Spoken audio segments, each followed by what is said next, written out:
Hello friends, welcome back to channel friends. Episode 2025 అనగా ఎంసెట్ 2025కి సంబంధించిన అంటే టాప్ ఇంజనీరింగ్ కాలేజెస్ ఏవి in terms of NIRF ranking ప్రకారం కావచ్చు, highest packages and average package కలిగినటువంటి కాలేజెస్ ఏవో ఈ వీడియోలో మనం చూద్దాం. ఇంకా ఎవరైతే మన ఛానల్కి సబ్స్క్రైబ్ చేసుకోలేదో ప్లీజ్ సబ్స్క్రైబ్ చేసుకొని పక్కన బెల్ ఐకాన్ ఆలోచనలో పెట్టుకోండి అండ్ వీలైతే మీ ఫ్రెండ్స్కి షేర్ చేయండి, లేదంటే లైక్ అయితే డెఫినెట్గా చేసేయండి. ఫ్రెండ్స్ ఈ లిస్ట్లో వచ్చేసి మనం అయితే ఒక 10 కాలేజెస్ అయితే చూద్దాం. దీంట్లో highest packages and average packages and NIRF ranking ప్రకారం ఉన్నటువంటి కాలేజెస్ ఏవైతే ఉన్నాయో అవి చూద్దాం. ఇందులో ఫస్ట్ వన్ వచ్చేసి Vignan foundation for science and technology and research. ఇది వచ్చేసి మనకి గుంటూరులో ఉంది. ఎన్ఐఆర్ఎఫ్ ర్యాంకింగ్ వచ్చేసి 85, highest package 44 LPA, average package 7 LPA. అలాగే నెక్స్ట్ వన్ వచ్చేసి JNTU Kakinada. NIRF ranking 101 to 150 ఉంది. హైయెస్ట్ ప్యాకేజ్ వచ్చేసి 35 LPA, యావరేజ్ ప్యాకేజ్ 6 LPA ఉంది. నెక్స్ట్ వన్ వచ్చేసి విఐటి ఆంధ్రప్రదేశ్ అనమాట. ఎన్ఐఆర్ఎఫ్ ర్యాంకింగ్ వచ్చేసి 11, హైయెస్ట్ ప్యాకేజ్ వచ్చేసి 59 LPA వరకు కూడా వెళ్ళిపోయింది. యావరేజ్ ప్యాకేజ్ కూడా చాలా బాగుంది, 9 LPA అవుతుంది ఫ్రెండ్స్. అలాగే నెక్స్ట్ వన్ వచ్చేసి ఎస్ఆర్ఎం యూనివర్సిటీ. ఎన్ఐఆర్ఎఫ్ ర్యాంక్ వచ్చేసి 28, హైయెస్ట్ ప్యాకేజ్ వచ్చేసి 50 lakhs per annum, average package వచ్చేసి 9 lakhs per annum. సో మీరు వచ్చేసి ఫస్ట్ యావరేజ్ ప్యాకేజ్ అయితే చూసుకోవాలి, హైయెస్ట్ ప్యాకేజ్ చూసుకోకూడదు.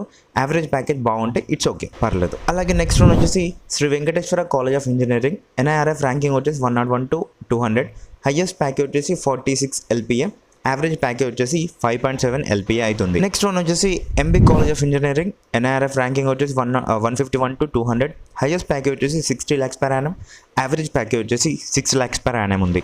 నెక్స్ట్ వన్ వచ్చేసి VR Siddhartha engineering college. NIRF ranking వచ్చేసి 150 to 200, హైయెస్ట్ ప్యాకేజ్ వచ్చేసి 44 LPA, యావరేజ్ ప్యాకేజ్ వచ్చేసి 6 lakhs per annum. అలానే నెక్స్ట్ వన్ వచ్చేసి Madanapalle institute of technology and science.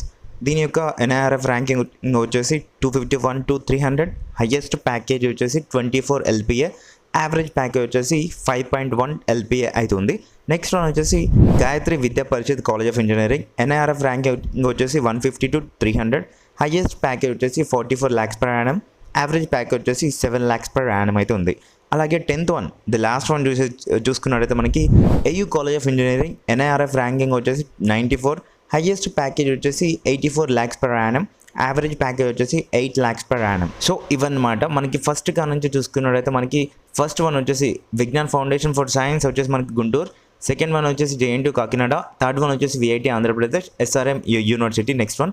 అలాగే నెక్స్ట్ వన్ వచ్చేసి Shri Venkateswara college of engineering, అదేవిధంగా MB college of engineering, VR Siddhartha engineering college, Madanapalle institute of technology, Gayatri Vidya Parishad, AU college of engineering. ఇలా మనం 10 colleges అయితే చూసాం. అకార్డింగ్ టు ఎన్ఐఆర్ఎఫ్ ర్యాంకింగ్ ప్రకారం highest package ఎంత ఉందో చూసాం, యావరేజ్ ప్యాకేజ్ ఎంత ఉందో చూసాం, ఎన్ఐఆర్ఎఫ్ ర్యాంకింగ్ ఎంత ఉందో అది కూడా చూసాం.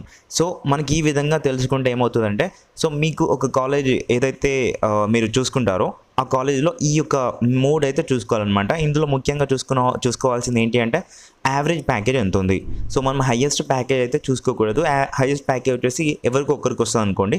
సో అదేవిధంగా మనం యావరేజ్ ప్యాకేజ్ చూసుకున్నట్లయితే నార్మల్గా మన క్లాస్లో ఎవరైతే ఉంటారో వాళ్ళందరికీ ఇచ్చేటువంటి శాలరీ అనమాట అది. సో ఆ యొక్క ప్యాకేజ్ అయితే మనం చూసుకోవాలి. ఫస్ట్ ఇందులోంచి కాలేజ్ ప్లేస్మెంట్స్ అయితే చూసుకుంటేనే మీకు ఏ కాలేజ్ అయితే బాగుంది ఏంటి అనేది తెలుస్తుంది అనమాట. కాలేజ్ యొక్క స్టాండర్డ్ చూసుకోవాలంటే డెఫినెట్గా మీరు ఈ యొక్క యావరేజ్ ప్యాకేజ్ అయితే చూసుకోవాలి ఫ్రెండ్స్. నేనైతే ఏం పనిలోకి పెట్టలేదు ఇదంతా చేసేసి. So average package, highest package ఇవన్నీ నేను క్యాలిక్యులేట్ చేసి నేను అంతా చెక్ చేసి వెరిఫై చేసి మరి మీ కొరకైతే ఈ వీడియోలో పెడుతున్నా. అంటే సో మీకు నెక్స్ట్ మీరు ఏం చేస్తారంటే మనం కౌన్సిలింగ్కి ఇప్పుడు ఈ యొక్క గ్యాప్ వచ్చింది కదా, ఈ యొక్క గ్యాప్లో మీరు ఒక పెన్ను పేపర్ లేదంటే ఒక బుక్ పెట్టుకొని ఆ బుక్లో మీకు నచ్చినటువంటి కాలేజెస్ ఏవైతే మీకు తెలుసో ఆ కాలేజ్ నేమ్ రాసేసి, తర్వాత ఎన్ఐఆర్ఎఫ్ ర్యాంకింగ్, తర్వాత దానికి వచ్చినటువంటి హైయెస్ట్ ప్యాకేజ్ ఎంత ఉంది ఇది గత 3-4 yearsలో, అదేవిధంగా యావరేజ్ ప్యాకేజ్ ఎంత ఉంది ఈ యొక్క 3-4 yearsలో. సో ఈ కాలేజ్ సేఫా, ఏ విధంగా ఉంది అండ్ సిటీకి కనెక్టింగ్ ఉందా, సో దానికి ఉన్నటువంటి కంపెనీస్ ఏవైతే వస్తున్నాయి ప్లేస్మెంట్స్ ఇవ్వడానికి ఏ కంపెనీస్ హైర్ చేసుకుంటున్నాయి ఏంటి అవన్నైతే మీరు చూసుకున్న తర్వాత నెక్స్ట్ ఆ కాలేజ్ అయితే మీరు చూస్ చేసుకోవాల్సి ఉంటుంది. ఇప్పుడు ఈ గ్యాప్లో మీరు ఇదంతా సెట్ చేసుకొని పెట్టుకోండి ఫ్రెండ్స్. అలా అవుతేనే మీ యొక్క ఫ్యూచర్ అనేది చాలా బాగుంటుంది. సో మీరు కూడా ఒక పద్ధతిగా ఉన్నట్టు అనిపిస్తుంది అనమాట. ఓకేనా? సో ఇప్పుడు చేసేది అదే కాబట్టి మీరు ప్రత్యేకించి ఈ యొక్క ప్రక్రియ అయితే ఫాలో అయ్యేసి ఆ యొక్క కాలేజ్లో మీకు సీట్ అయితే దక్కించుకోండి. ఓకేనా? Thank you for watching this.